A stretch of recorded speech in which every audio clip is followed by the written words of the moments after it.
Hello friends. India ने fourth test match जीत लिया है और इंग्लैंड के साथ टेस्ट सीरीज 3-1 से जीत ली है। तो सबसे पहले तो congrats to all of you, congrats to Indian cricket fans. हमारी टीम ने विक्ट्री हासिल की है इस सीरीज में। और अगर आपको ध्यान हो, मैंने सीरीज स्टार्ट होने से पहले अपना टेस्ट सीरीज प्रिडिक्शन वीडियो बनाया था। तो उसमें मैंने 3-1 से इंडिया के विक्ट्री की प्रिडिक्शन की थी और बिल्कुल वैसा ही रहा इस बार। तो हम इस वीडियो में एक बार गौर करते हैं इस पूरी सीरीज का कि क्या इसमें पॉजिटिव्स रहे इंडिया के लिए और क्या इस सीरीज से हम नेगेटिव्स कह सकते हैं कि इंडियन टीम के लिए रहे। तो एक तरह से ये पूरी टेस्ट सीरीज का एनालिसिस होगा। तो सबसे पहले हम पॉजिटिव्स की तरफ नजर डालते हैं। सो फर्स्ट पॉजिटिव जो मेरे अकॉर्डिंग है इंडियन टीम के लिए, वो है अक्षर पटेल का टीम में एक एस्टैब्लिश होना। अक्षर पटेल ने इस टेस्ट सीरीज में 3 टेस्ट मैचों में 27 विकेटें ली। एक तरह से पर टेस्ट मैच उन्होंने 9 विकेट्स ली है, जो कि बहुत ही अच्छा एक रेट है। और हम देखें कि जब पहला मैच इंडिया हार गई थी, तो उसके बाद अगर अक्षर पटेल हमें ना मिले होते तो शायद में भी इंग्लैंड ये सीरीज ड्रॉ भी करा सकती थी या शायद जीत भी सकती थी। अक्षर पटेल ने एक बहुत बड़ा डिफरेंस पैदा किया, क्योंकि उन्होंने विकेटें तो ली ही, बट उनकी जो बॉलिंग एवरेज थी वो भी बहुत कम रही। उन्होंने रन ही नहीं बनाने दिए इंग्लैंड के बैट्समैनों को, और इंग्लैंड के बैट्समैन अक्षर पटेल को बिल्कुल समझ ही नहीं पाए। अब यहाँ पे अश्विन है, अश्विन तो खैर हमारे नंबर 1 बॉलर है, बट अश्विन अकेले सीरीज नहीं जिता पाते। उनको अपने साथ चाहिए था एक और उनके ही जैसा स्ट्रॉन्ग स्पिनर, और वो रोल अक्षर पटेल ने पूरा किया। और इसलिए मैं कहूंगा अक्षर पटेल का जो इमर्जेंस हुई है इस सीरीज में जडेजा की एब्सेंस में, तो ये एक बहुत ही पॉजिटिव इंडिया के लिए है। और फिर सेकंड पॉजिटिव हम इस सीरीज से इंडिया के लिए कह सकते हैं कि रोहित शर्मा ने अपने आप को टेस्ट टीम में एस्टेब्लिश कर लिया। हालांकि उन्होंने अपने आप को पहले भी एस्टेब्लिश कर लिया था, बट पिछले टूर पे ऑस्ट्रेलिया पे उनकी परफॉर्मेंस एवरेज रही थी, और फिर पहले टेस्ट मैच में भी वो इतना नहीं चले थे। बट उसके बाद से वो लगातार उन्होंने हर मैच में रन मारे, बहुत बड़ी सेंचुरी मारी, और इंडिया की तरफ से हाईएस्ट वो रन स्कोरर रहे। और इस सीरीज में तो रोहित शर्मा ने अपने आप को जो एस्टेब्लिश किया है टेस्ट टीम में, ये इंडिया के लिए बहुत एक अच्छा साइन है। और मैं तो चाहूंगा कि अब रोहित शर्मा को टेस्ट टीम का वाइस कप्तान बना देना चाहिए। He deserves to be the vice captain now. और तीसरा पॉजिटिव जो मैं इंडिया के लिए कहूंगा, इंडियन टीम के लिए, वो मैं कहूंगा कि कोहली की जो कैप्टनसी है, इस पे डिबेट था सीरीज से पहले। तो वो डिबेट अब मैं कहूंगा कि अब उस पे at least in the near future उस पे अब फुल स्टॉप लग गया। कोहली ने 3-1 से ये सीरीज जो जितवाई है, कोहली की कैप्टनसी में जो टीम ने जीती है, तो इससे उन्होंने एज कैप्टन अपनी डोमिनेंस दिखाई है। सीरीज से पहले जब ऑस्ट्रेलिया में इंडिया 2-1 से जीत के आई थी, तो एक काफी लोग इस पे कह रहे थे कि रहाणे को कैप्टन होना चाहिए और कोहली अच्छे कैप्टन नहीं है। और ऐसा होना एक टीम में थोड़ा डिसयूनिटी पैदा करता है अगर कैप्टनसी को लेके इशू हो। बट क्योंकि इंडिया अब 3-1 से जीती है सीरीज, तो इस वक्त तो एटलीस्ट नेक्स्ट टूर के लिए तो कैप्टनसी का इशू बिल्कुल खत्म हो गया। फिर नंबर 4 मैं कहूंगा जो पॉजिटिव इंडिया के लिए निकल के आया इस सीरीज में, वो है ऋषभ पंत की विकेट कीपिंग। बैटिंग तो उनकी है ही, बैटिंग में हमें पहले से पता था कि वो अच्छा कर सकते हैं, वो करते भी आ रहे थे। ऑस्ट्रेलिया में भी उन्होंने अच्छी बैटिंग की थी, और वो बैटिंग उन्होंने इस बार भी जारी रखी। आखिरी टेस्ट मैच में तो उन्होंने धमाकेदार सेंचुरी मारी है और मैन ऑफ द मैच का अवार्ड भी जीता। पर उन्होंने जो विकेट कीपिंग की है इस सीरीज में, वो बहुत कमाल की रही। वो वर्ल्ड क्लास कीपिंग रही उनकी, बहुत अच्छी कुछ कैचेस पकड़ी, स्टंपिंग्स भी की, और उन्होंने अपने आप को वर्ल्ड क्लास कीपर साबित किया है। दिखा है कि उन्होंने काफी मेहनत की है अपनी कीपिंग पे, अपनी फिटनेस पे, अपना वेट भी लूज किया, और लगता है कि रोज वो कई घंटे विकेट कीपिंग की प्रैक्टिस कर रहे थे। और वो चीज नजर आई सामने, क्योंकि एक परेशानी थी इंडियन टीम के लिए इस सीरीज से पहले ऋषभ पंत की विकेट कीपिंग को लेके। ऐसा सोचा जा रहा था या ऐसा भी डाउट था कि रिद्धिमान साहा को कीपर खिला लेती है और पंत को एज ए बैट्समैन, पर उससे टीम का बैलेंस बिगड़ रहा था। तो ऋषभ पंत ने जो अपनी कीपिंग में इंप्रूव करके दिखाया है, तो उससे टीम के लिए एक बहुत ही आसान हो गया है, उनका बैलेंस भी बहुत अच्छा हो गया है और बैटिंग में डेप्थ भी आ गई है। और फिर इसके अलावा जो पॉजिटिव निकल के आया है वो है वॉशिंगटन सुंदर का अपने आप को दिखाना कि वो एक अच्छे बैटिंग ऑलराउंडर है। हालांकि उनको एक टेस्ट मैच ऑस्ट्रेलिया में मिला था, तो वहां पे भी उन्होंने अच्छी बैटिंग की थी, बट यहां पर भी उनको जब मौका मिला है तो उन्होंने अच्छी बैटिंग की है। आखिरी टेस्ट मैच में, फोर्थ टेस्ट मैच में वो अपनी सेंचुरी से जस्ट पीछे रह गए, बट उनको जहां भी मौका मिला है तो उन्होंने अच्छी बैटिंग करके दिखाई है। और उनकी वजह से और ऋषभ पंत की वजह से टीम की लाइनअप में एक डेप्थ आई है। साथ में अश्विन भी है, उनकी बैटिंग से भी डेप्थ है, अक्षर पटेल भी।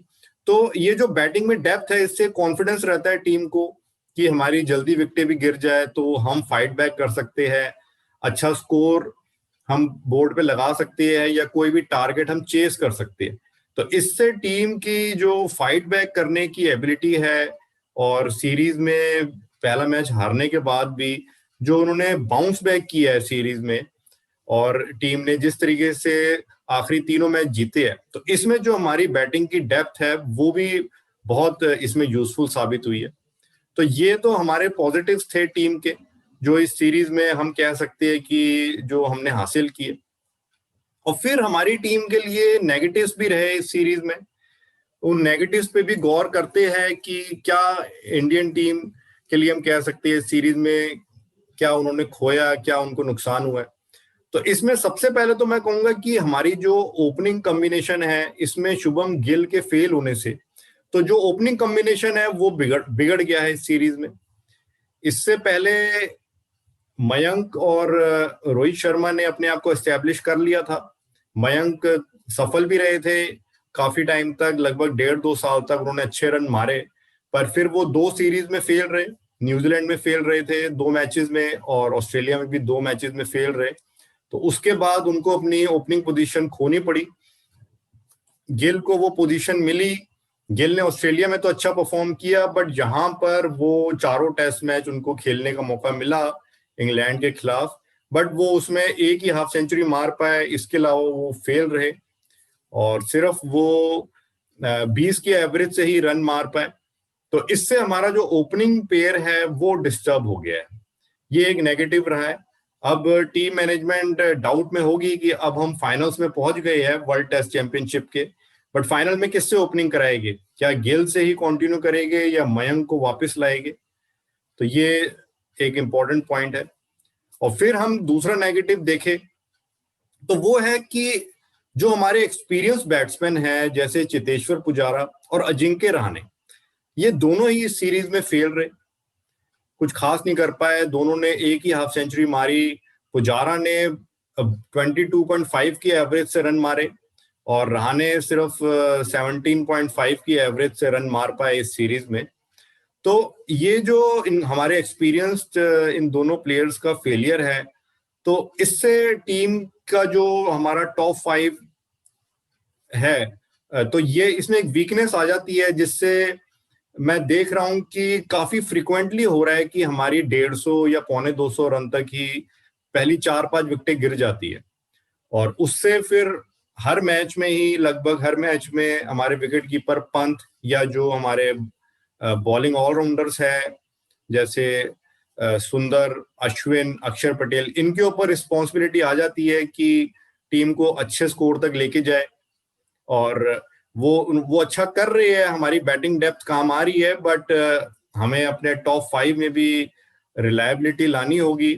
नहीं तो हर बार हम एक्सपेक्ट नहीं कर सकते कि पंत हर बार मुसीबत से निकालेगा टीम को, और हमारे जो बॉलिंग ऑलराउंडर्स है वो हर बार ही रन मारेंगे। ये काम हमारे बैट्समैनों का है। तो पुजारा और रहाणे का फेलियर काफी चिंता का विषय है, और इससे अब देखना होगा जो हम फाइनल में पहुंचे हैं तो फाइनल में तो खेलेंगे ये दोनों, इन पे हमें भरोसा दिखाना होगा। पर इससे अब सिलेक्टर्स को भी, टीम मैनेजमेंट को देखना होगा कि आगे हमें यंगस्टर्स को भी ग्रूम करना है, टीम एक ये ट्रांजिशन फेज भी स्टार्ट करना है, क्योंकि ये दोनों ही 33 इयर्स के हैं और इतना अच्छा परफॉर्म नहीं कर पा रहे। फिर तीसरा नेगेटिव जो इस सीरीज में हम कह सकते हैं कि विराट कोहली बल्लेबाज के तौर पे उतना अच्छा नहीं कर रहा। हालांकि उन्होंने 2 हाफ सेंचुरी मारी, बट फिर भी उन्होंने ओवरऑल सीरीज में 28.5 के आसपास की एवरेज से रन मारे, जो उनके स्टैंडर्ड के हिसाब से कम है। तो उनकी जो सेंचुरी नहीं मार पाए हैं वो पहले काफी टाइम से, और इस सीरीज में भी नहीं मार पाए, तो ये एक चिंता का विषय है कि वो कब अपने दोबारा बड़े बड़े जो स्कोर मारते थे और जो कंसिस्टेंट तरीके से मारते थे उसमें कब वो वापसी करेंगे। लेट्स होप कि अब जो T20 सीरीज और वनडे सीरीज होनी है तो उसमें विराट कोहली अच्छा खेले एज ए बैट्समैन और सेंचुरी भी मारे, इस डिबेट को खत्म करे। और फिर फोर्थ नेगेटिव जो मैं कहूंगा इस सीरीज से एक निकल के आया है, वो है कि फास्ट बॉलिंग ऑलराउंडर वो हमने कोई सीरीज में ट्राई नहीं किया और उसके बारे में क्लैरिटी नहीं है। जैसे हार्दिक पांड्या और श्रद्धल ठाकुर, ये दोनों ओरिजिनली टीम में थे एज ए, हम कह सकते हैं फास्ट बॉलिंग ऑलराउंडर के तौर पे। पांड्या को हम बैटिंग ऑलराउंडर कह सकते हैं, ठाकुर को बॉलिंग ऑलराउंडर, पर दोनों को ही खेलने का मौका नहीं मिला। ठाकुर को पहले 2 मैचेस के बाद बाहर कर दिया गया, और यहाँ पे मैं ठाकुर के लिए भी कहूंगा कि ये उनके साथ थोड़ी नाइंसाफी भी है, क्योंकि हम देखे जो ऑस्ट्रेलिया में आखिरी मैच था तो उसमें जैसे सुंदर ने अच्छा परफॉर्म किया था, ऐसे ठाकुर ने भी बहुत अच्छा परफॉर्म किया था। श्रद्धल ठाकुर ने 7 विकेटें ली थी, उसमें पहले इनिंग में हाईएस्ट स्कोर मारा था। बट कहीं पे जब इस सीरीज में, इंग्लैंड सीरीज में भी सिलेक्शन की बात आई तो सुंदर के लिए तो एक पब्लिक ओपिनियन रही कि डिवाइडेड थी कि उनको खिलाया जाना चाहिए या कुलदीप को खिलाया जाना चाहिए, और अगर सुंदर को नहीं खिलाते तो उनके साथ इनजस्टिस होगा क्योंकि वो अच्छा खेल के आए हैं। बट ठाकुर के लिए मैं देख रहा था कि कहीं पे भी ऐसा कोई पब्लिक सपोर्ट नहीं था, वो भी अच्छा खेल के आए थे, उन्होंने भी वहां पे एक मैच में बहुत अच्छी परफॉर्मेंस की थी। बट जब भी कोई फास्ट बॉलर खिलाने की बात आती थी तो सिराज का नाम आता था कि सिराज को खिलाना चाहिए या सुंदर को खिलाना चाहिए। सो ठाकुर का नाम कहीं पे आया ही नहीं, और मुझे लगता है कि बल्कि श्रद्धल ठाकुर का एक इंपॉर्टेंट रोल है टेस्ट टीम में। वो एक बैलेंस प्रोवाइड कर सकते हैं हमारी ओवरऑल टीम में, क्योंकि वो फास्ट बॉलिंग तो अच्छी करते ही है, स्विंग कराते हैं और बैटिंग भी अच्छी कर लेते हैं, तो एक बॉलिंग ऑलराउंडर के तौर पे वो टीम में एक बैलेंस दे सकते हैं as a fast bowling allrounder. उधर से हार्दिक पांड्या को भी मौका नहीं मिला। अब इसमें यह भी है कि अगर हार्दिक पांड्या बॉलिंग कर नहीं सकते थे इसलिए उनको मौका नहीं मिला, तो उनको स्क्वाड में रखा ही क्यों गया था? वो पोजीशन वेस्ट गई। वो चारों टेस्ट मैचेस के लिए स्क्वाड के साथ जुड़े रहे, उनकी जगह किसी और प्लेयर को जोड़ सकते थे टीम में, एक लेग स्पिनर को जोड़ सकते थे, एक और बैट्समैन को जोड़ सकते थे। बट पांड्या को मौका मिला नहीं, और मेरे ख्याल से वो 5-6 ओवर तो फेंक सकते हैं, तो इस तरीके से भी उनको एक मैच में तो ट्राई अगर करते तो बेटर रहता है, क्योंकि अब हम इंग्लैंड जाएंगे, वहां पे फाइनल्स है वर्ल्ड टेस्ट चैंपियनशिप का, उसके बाद 5 मैचों की सीरीज है इंग्लैंड में ही, तो वहां पे हमें एक थर्ड पेसर भी चाहिए होगा, और जो फास्ट बॉलिंग ऑलराउंडर हो तो बेटर है, जैसे कि पांड्या और ठाकुर। तो इन दोनों को यहाँ पर भी अगर किसी एक मैच में हम ट्राई करके देखते तो बेटर रहता। और फिर मैं कहूंगा एक नेगेटिव जो और निकल के आता है कि कई डिजर्विंग प्लेयर्स थे जिनको यहाँ पे मौका नहीं मिला खेलने का, जो बाहर से देखते ही रहे। तो हर किसी को तो मौका नहीं मिल सकता, हर प्लेयर को, बट डिजर्विंग मैं कहूंगा कि जब टीम में आप देख रहे हैं प्लेइंग 11 में कि कोई प्लेयर अच्छा परफॉर्म नहीं कर रहे, तो आपको लगता है कि आपको भी एक मौका मिलना चाहिए परफॉर्म करने का। इसी तरीके से एक टीम कॉम्बिनेशन होता है, तो टीम कॉम्बिनेशन में आपको लग सकता है कि जी आपको मौका मिले, जैसे कुलदीप है, तो कुलदीप यादव डेफिनेटली अपने साथ थोड़ा इनजस्टिस फील उन्होंने किया होगा, उनका कॉन्फिडेंस लो हुआ है, इस सीरीज में। उनको लग रहा होगा कि मुझे भी खिला सकते थे, क्योंकि एक टीम कॉम्बिनेशन की बात आती है तो सुंदर को हमारे कप्तान कोहली ने इसलिए खिलाया कि बैटिंग में डेप्थ देनी थी। पर यहाँ पे ये कप्तान की सोच है, कप्तान ऐसे भी सोच सकता था कि मैं श्रद्धल ठाकुर को खिला लेता हूँ एज सेकंड पेसर, तो उसमें भी बैटिंग में डेप्थ आ जाएगी, साथ में अक्षर पटेल भी होगा, अश्विन भी, और मैं कुलदीप को भी खिला लेता हूँ। तो ये एक सोच है बस। और हमारे कप्तान की सोच थोड़ी अलग थी, वो सुंदर को प्रेफरेंस देना चाहते थे, हालांकि सुंदर ने बहुत अच्छी परफॉर्मेंस दी है। तो ये जो लो कॉन्फिडेंस एक तो कुलदीप के लिए भी रहा, इसी तरह मैं कहूंगा मयंक अग्रवाल का भी शायद बैठे बैठे सिर्फ वो देखते रहे कि शुभम गिल उतना अच्छा नहीं कर रहे, और मे बी वो सोच रहे होंगे कि होम टेस्ट में मेरी 99.5 की एवरेज है पर फिर भी मुझे मौका नहीं मिल रहा, तो थोड़ा देखते हुए कॉन्फिडेंस डाउन हो जाता है। इसी तरह केएल राहुल है, वो भी बस देखते रहे कि पुजारा भी रन नहीं मार रहे पूरी सीरीज में और रहाणे भी रन नहीं मार रहे, तो मुझे एक भी मैच में मौका नहीं मिला, मुझे भी एक मैच में मौका मिलना चाहिए। तो केएल राहुल का भी ये देख के कॉन्फिडेंस थोड़ा डाउन हुआ होगा, उनको ऑस्ट्रेलिया में भी मौका नहीं मिला था। इसी तरह उमेश यादव भी है, तो उमेश यादव भी डिजर्विंग थे, उनका इंडिया में बहुत अच्छा रिकॉर्ड है, और ऑस्ट्रेलिया सीरीज से पहले तो उन्हें लीडिंग पेसर माना जा रहा था, one of the top 3 pacers of India. But इसके बावजूद जब हमारे यहाँ पे बुमराह भी नहीं खेले आखिरी मैच में और मोहम्मद शामी भी इंजर्ड थे, तो ऐसे में तो उमेश हमारे नंबर 1 बॉलर होने चाहिए, बट उन्हें नहीं खिलाया गया, तो कहीं पे उनका भी कॉन्फिडेंस डाउन हुआ होगा, उन्हें लगा होगा कि मुझे प्रेफरेंस नहीं मिल रही है और मैं तो इतना अच्छा बॉलर हूँ, मेरे रिकॉर्ड्स भी बताते हैं, तो इन प्लेयरों का थोड़ा कॉन्फिडेंस डाउन हुआ होगा। तो ये हम कह सकते हैं कि नेगेटिव्स भी रहे इस सीरीज में, बट ओवरऑल हम जीत हासिल करने में सफल रहे।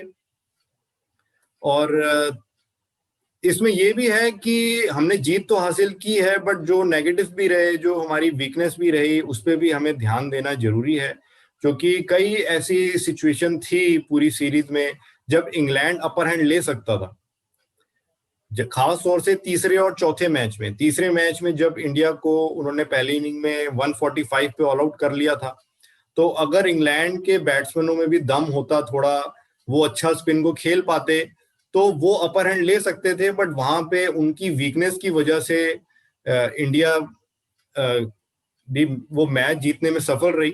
बट हमें अपनी वीकनेस नहीं भूलनी चाहिए, नहीं तो कोई और टीम आके फायदा उठा सकती है। इसी तरह चौथे मैच में भी हम देखे तो फोर्थ टेस्ट मैच में भी जो पहली इनिंग थी उसमें एक वक्त था कि हमारी शायद 135 रन पे ही 6 विकेटें गिर गई थी, 5-6 विकेटें।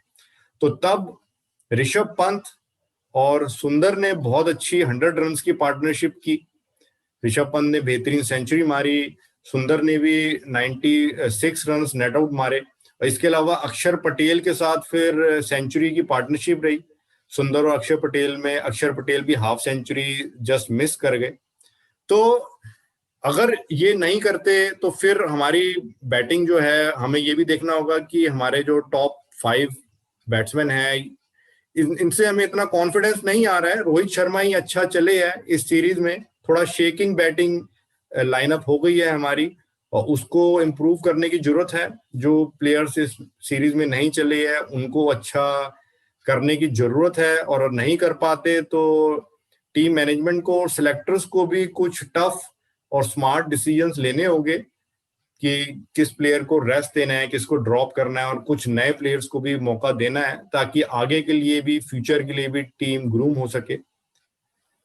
सो फ्रेंड्स, आपको मेरे व्यूज कैसे लगे? आप शेयर करें अपने व्यूज कि आपके अकॉर्डिंग क्या पॉजिटिव्स और नेगेटिव्स है।